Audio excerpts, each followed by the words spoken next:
there. I mean, Bruno, I suppose, but even that doesn't feel that great. Yeah. And there's just so much dive from CFU that if you even go something a little bit more static, like an Isha, and you go pure backline, that's really going to be hard to pull off. Especially if CFU decides to pack in a tanky fighter jungler here. Fredrin's still open for them. They can definitely go down that route. If they want to go Fredrin, Kimi also, they're lacking the range, but they have so much dive that they won't need the range. Possible Sora. Sora already banned out. Man. Oh, they do go Fredrin, but they go for the Zetian, who has been climbing up the ranks a little bit more. And it is the Haritha they decide to go for. They don't go for physical. I mean, with the yeah, they already have the Hayabusa Yuzong. They just decided to go for more magic burst here.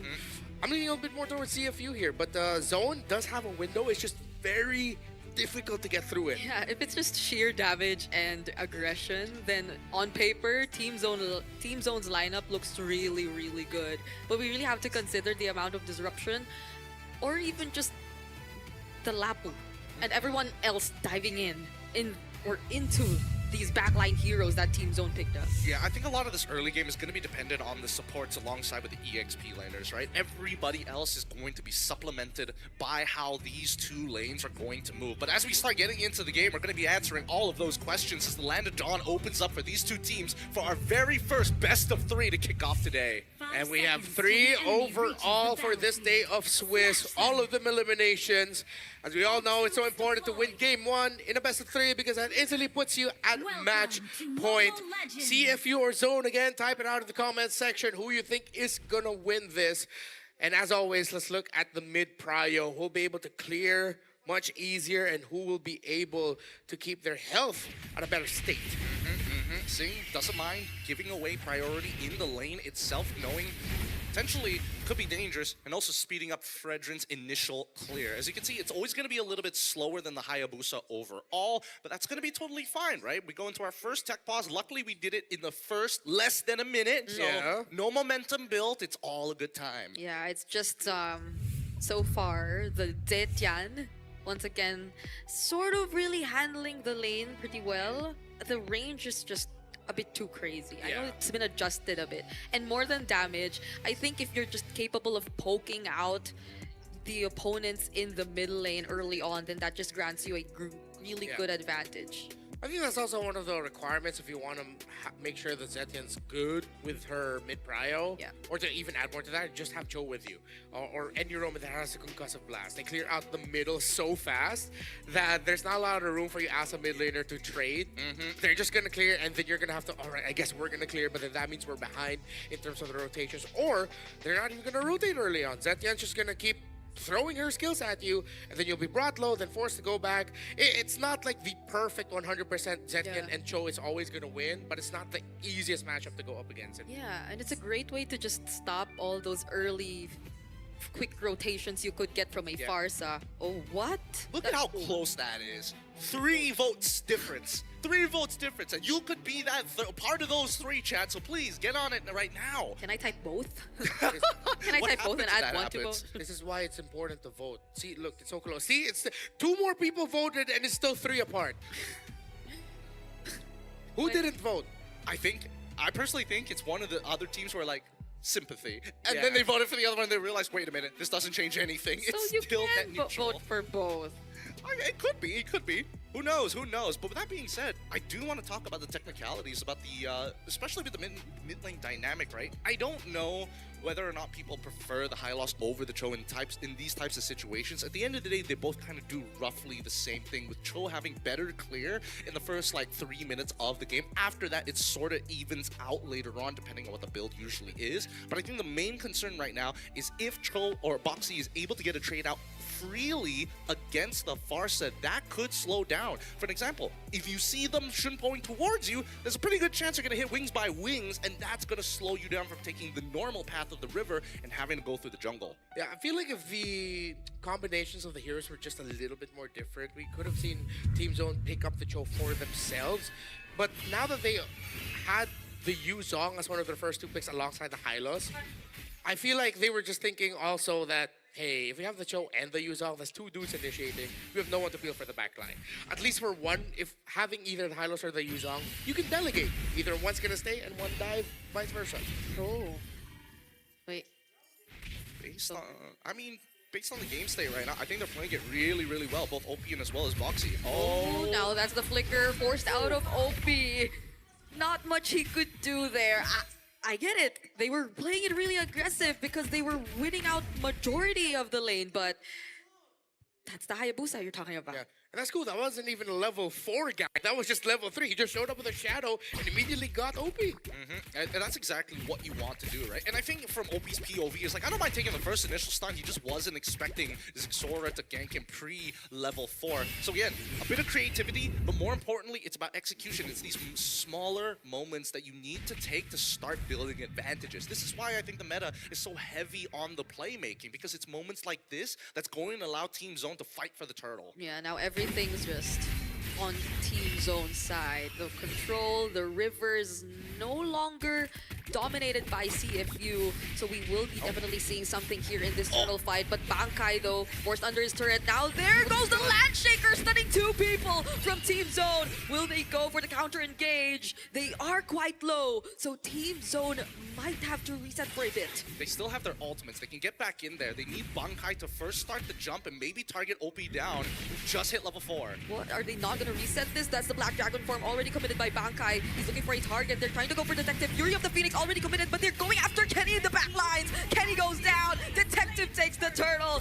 And despite everything that was committed, it seems like everything's going a bit too well for CFU as Bankai goes down next. They lost the shape of the fight, and now they lose their purple buff for that as well. Wadu, with his second bravest fighter, has already dominated this side of the map, and this is what I was concerned about. The EXP laners now starting to fall behind from the side of Team Zone allows CFU to create more opportunities to force plays. Yeah, unfortunate for Zone. I think that's just all experienced by CFU. They read the situation perfectly. They know that their gold laner will be able to join. That is the nature of the Claude now. First turtle, he can just come in the fight because of how fast he can get through the map. And Team Zone, I feel like they should have just called back.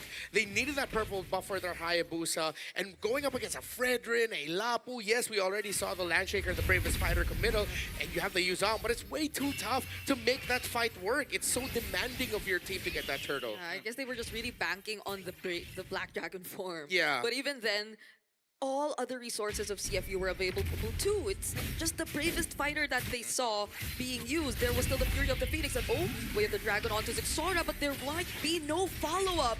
Detective and OP couldn't dish out the right amount of damage, but still Wadu will do as well. Bright is still alive! K2 looking for a target in the mid lane, but they will not find any.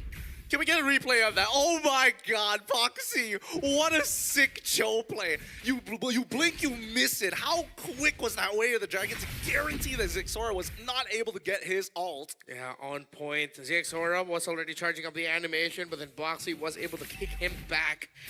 And now CFU has a DHS for their Claude, which in 2026 January MLBB means power spike already. Just one item, man.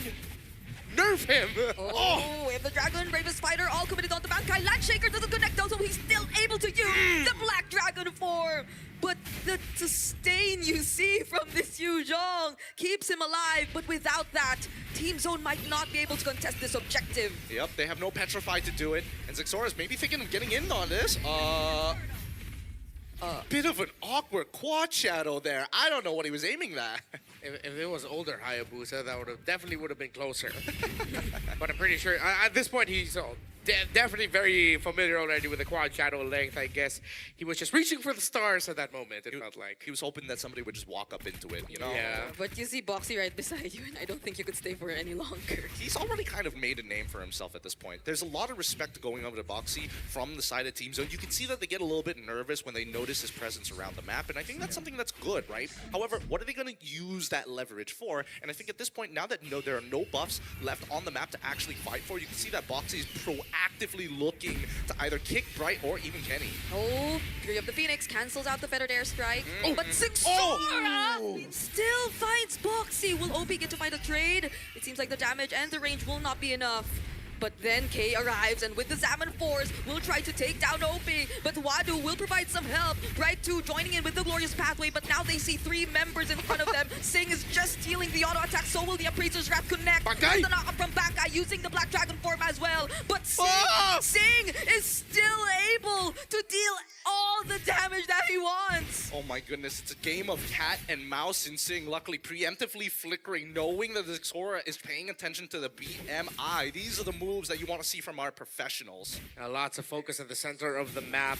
Seems like Team Zone, though, I feel like they could be a bit more active, or excuse me, proactive. But Zig's aura just has so much gravity towards it. Oh, the game!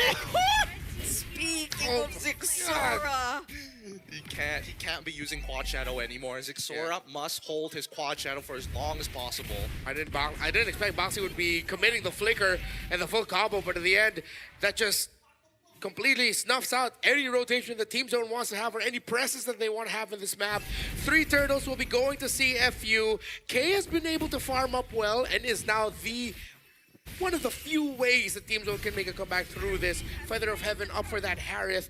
CFU can just keep this up with their aggression. Now they look to help Sing.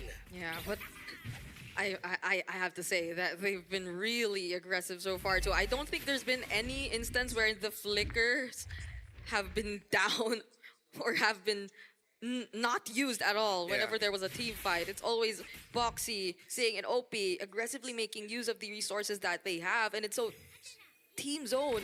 You could understand how defensive they're starting to play everything, even with the Hayabusa in their lineup, even with this Hylos in their lineup.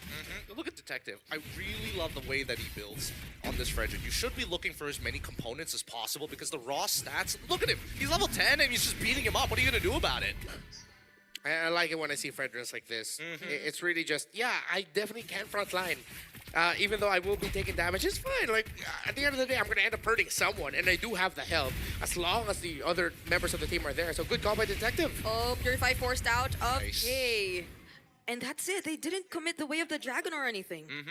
That's exactly what they want because now they can set up a dive angle and you can tell, okay, he's like, nah, he's not about it. He does not want to show on the map anymore, knowing that Boxy could come on him at any time. I think they're also keeping track of the battle spell, so 10 seconds left until Flicker. Oh, Wadu's all alone here. Fury of the Phoenix, though, someone helps him there. Uses the Flicker to reposition out. He's against 5 right now, but it seems like he'll be okay. Yeah. Queen's Wings, second item for Wadu. That's crazy. I usually go Oracle, but no, he just straight up goes for the Queen's Wings. And at this point, he will be very difficult to take down. So now you have both the Fredrin and the Lapu Lapu as heroes who can just front, soak up damage, deal a lot of damage, and survive at the end of the day. The 2 main damage dealers that they're most concerned about is Kenny and Kay. Now that Zixora does have the Sky Piercer, maybe he's a little bit of a threat, but only if you are low. Prior to that, it's not doing as much damage as you would like to. Oh god. Once again, Bankai in the bottom lane. Use What? Just auto him! It's okay. It's okay. He's alive. He's alive. That was a Black Dragon form, though, and we have a Lord. They're gonna get the T2 off of this, and with this Lord as well, the snowball is not going to stop. Okay, Boxy, seems like he's a target. But they're just able to run away. They forced out the Glorious Pathway even. Now that's another resource down for Team Zone before the fight even breaks out. Man, Boxy already used his Way of the Dragon, and he's still posturing as if he still has it. And now, Obri's trying again! Wait, Wadu all alone! Still gets to finish off right! Now it's Bankai that they're trying to go after. Without the Black Dragon form, they're just gonna chase after him. But Detective says no. The call is different. They're gonna transition towards the Lord. Queen's Wings Rush, way too good for CFU Gaming, and they have gotten all major objectives so far in this game, including the very first Lord. Wadu's still going. He knows that there's no one in Team Zone that can take him down this early. Yes! Oh, Bankai, you gotta be careful! Bang! And there's nowhere to run! Now the Landshaker connecting once again for members of Team Zone on Wadu, but he will force them out of the turret, and that'll result into another casualty. Bright goes down as well. Goodness. I told you, the EXP lanes are going to make a big difference in this game, and Wadu now developing a 3-level lead against Bankai. Bankai has lost his relevance. Even if he wants to get on top of OP, you can tell he still has his passive to knock him away. And even with the Petrify, it gets baited out early. Whoa! Wow! The energy eruption into the Fury of the Phoenix! And with the Holy Shields, they're able to keep themselves safe out of the turret. Detective OP Boxy, that was a sick combo. Whoever made that call, it could have been Detective who says, "Hey, I'm gonna be able to get this taunt off, get that Fury of the Phoenix down." There's a kick. Way of the Dragon onto the tankiest member, and they don't care. Now it's Bankai next, and no front lines left for Team Zone. And whoa! And the blazing duet into the winter crowd. Kay fortunately still alive after that, but it could have been much worse. Dear God, the Cambodian playstyle with the snowball, they're so confident. Oh, Zixora still able to get something out of that. Sing overheated a little bit there, though. He should not have given up that kill. Seems like the rest of CFU wanted to back off, while Sing wanted a little bit more. But thank you, Sing, for building a winter crown. We've been asking for this for all M7. Yep. It's just expected at this point. We expect you to build that winter crown. We expect you to make these big plays of their own. However, looking at the state of the game, yes, it's a 4.5k lead, but it's not like Team Zone's completely out of it, right? They still managed to hold their inhibitor turrets. In terms of the raw items, Kenny's almost there. Zixora, yes, he's able to find 4 kills, but now, oh God, Boxy. Okay, Fury of the Phoenix, that'll help Boxy. Wadu landing Land Shaker onto, but the Fettered Airstrike, there's nothing to cancel it right now, but Wadu doesn't care. He still goes after Kenny, and he's able to finish the kill. Now the Black Dragon form forced out of Bankai as well, but he doesn't get to find anyone. Detective trying to go in. There's another flicker from Obi, and now they still want to go for the fight. The Blazing Duet once again dealing enough damage onto the members of Team Zone. Bright trying to run away, and so is everyone else, but Wadu stands in front of him and says you cannot go anywhere. And that's the experience we're looking for. If Team Zone were to make the same play, I don't think it would have been as synchronized. CFU saw this from a mile away. Great awareness. Okay, they get to dodge the bravest fighter. Oh! Couldn't dodge the damage. Better Airstrike. They have to run away now. My goodness, Kay couldn't even last 2 or 3 seconds in his Zaman Force. No, he could not. One of the few things Zetian is able to cover almost the entire, like 2/3 of the Zaman Force with just their first ability, so he will get shredded away ever so slowly. And we knew this Harris pick would have difficulties. We thought they'd opt for range. We thought they wouldn't pick up the Harith, but they decided to lean in on it, and because they could not get the early game that they were looking for, especially since Bankai lost the lane against Wadu, Team Zone has just completely gotten out of their hands. They are playing solely through hoping that CFU Gaming will be able to make a mistake. With the itemization of Wadu up to the Oracle already, only up to a Holy Crystal, yes, but at this point you want a Divine Glaive on K. Now 4 items will be enough to make CFU Gaming wins, but if it's enough to win it is a different question. They're so tanky at this point. They kind of are, right? I mean, they're stat checking, though. That's the whole point. And now that they're past the 42k mark, this is their last opportunity to try and go for an endgame scenario. Afterwards, it's just going to even out, and maybe Team Zone might pull through, all assuming that they don't lose this crystal off of the Lord push. Yeah, because they're syncing up the waves really, really well. And it'll be a tall order for them to do that with all these heroes we initially did not expect them to bring out. It's not just the Harith, it's also the Farsas that we did not expect to see from them, but now they'll have to say goodbye to their first base turret. And there's another wave coming up in mid. They gotta guide that Lord down, right?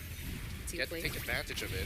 Okay, there's the BMI already. Boxy still not looking for a kit. Oh, I take it back. He actually finds it on one of the most important members at that. Zixora is down for this defense. And there goes another Bravest Fighter and the Praisers Wrap combo Sing going in 2. But he gets taken down by the turret shot. And now CFU lose their marksman. We still have one more siege minion though, but CFU Gaming will back off as Zone successfully defends. They get to live. They get to live. There is nothing wrong with living and sacrificing all of your inhibitor turrets. The only problem is that now coming up for the next Lord in 66 seconds, they're going to be at a major disadvantage. It is not up to them anymore whether they are able to win this game or find that comeback. Let's look at the replay one more time at the very least, right? Because this defense really boils down to what is the most important thing. And yes, Boxy is still making these insane plays. I would argue that he's going to be the MVP by the end of it. But at the very least, Bankai finds a little bit of value while Kay is able to get in and out of these fights. This is how the shape of the fight needs to look like. Kenny is your anchor, and so is Kay. They cannot be using their abilities at the same time unless they can guarantee a kill on Sing. Saying though he really needs his time and sentries just a little bit better. I know he was sending back the members of Team Zone, specifically Kenny, but he should not have eaten all those turret shots in the hopes that he'd be able to take someone down because they need him to lock in. OP also having the Winter Crown there was very clutch. Definitely Bankai could have just straight up blasted him, but he was able to Winter Crown away the passive of the Yuzong. Yeah. And the combo, the full combo too.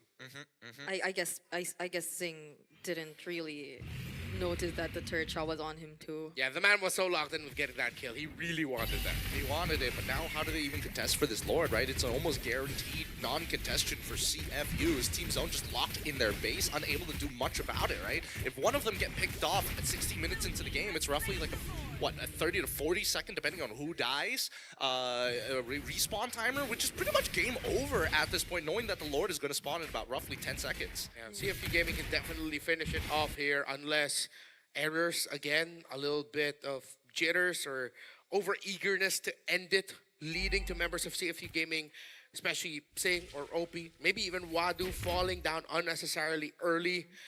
Zone still same condition. Wait for CFU and hope they make a mistake. Wadu, who's 714, by the way, on this Lapu-Lapu. And now Boxy no. once again, but he gets stunned by Bright. But nonetheless, look at the damage from the Blazing 2 into the Winter Crown! Sing is able to do so much, and now without any hesitation, gets to lock on the towers. Game 1 finally goes over to CFU. That was a beautiful adaptation right at the very end. They had already made sure that they have conditioned their opponents. Who comes in first? It's always Boxy. And if you don't stop him, guess what? You open up angles for everybody else to start trickling in. Blazing Winter, very good. That's my analysis. Yep. You use your stun as the high loss, and now everyone gets to go in whenever they want.